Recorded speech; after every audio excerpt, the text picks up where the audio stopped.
بسم اللہ الرحمن الرحیم۔ حضرت عمر بن تغلب نے بیان کیا کہ رسول اللہ صلی اللہ علیہ وآلہ وسلم کے پاس کچھ مال آیا یا کوئی چیز آئی تو آپ صلی اللہ علیہ وآلہ وسلم نے اس کو بانٹ دیا، بعض لوگوں کو دیا اور بعض کو نہیں دیا۔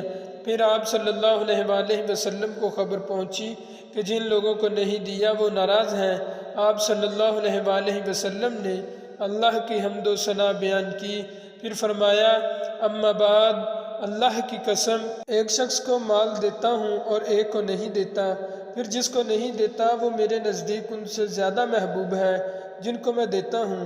میں تو ان لوگوں کو دیتا ہوں جن کے دلوں میں بے صبری اور لالچ پاتا ہوں، لیکن جن کے دل اللہ نے خیر اور بے نیاز بنائے ہیں میں ان پر بھروسہ کرتا ہوں۔ عمر بن تغلب بھی انہی لوگوں میں سے ہیں۔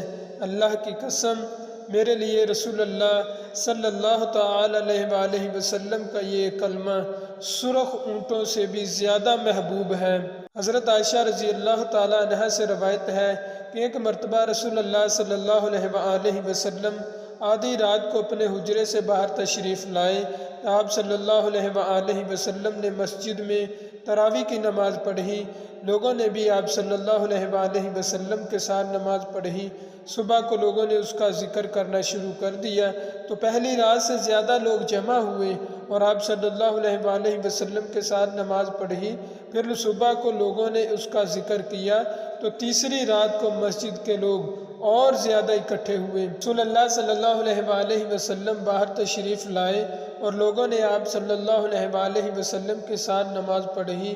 جب چوتھی رات تھی تو اتنے لوگ جمع ہوئے کہ مسجد میں جگہ نہ رہی، لیکن آپ صلی اللہ علیہ وآلہ وسلم باہر تشریف نہیں لائے۔ صبح کی نماز کے وقت آپ صلی اللہ علیہ وآلہ وسلم باہر آئے۔ جب نماز پڑھ چکے تو آپ صلی اللہ علیہ وآلہ وسلم نے لوگوں کی طرف منہ کیا اور تشہد پڑھا، پھر فرمایا اما بعد، مجھ کو معلوم تھا کہ تم لوگ مسجد میں اکٹھے ہو، لیکن میں نہیں نکلا اس ڈر سے کہیں یہ نماز تم پر فرض نہ ہو جائے اور تم سے ہو نہ سکے۔ عقیل کے ساتھ اس حدیث کو یونس نے بھی ظاہری سے روایت کیا۔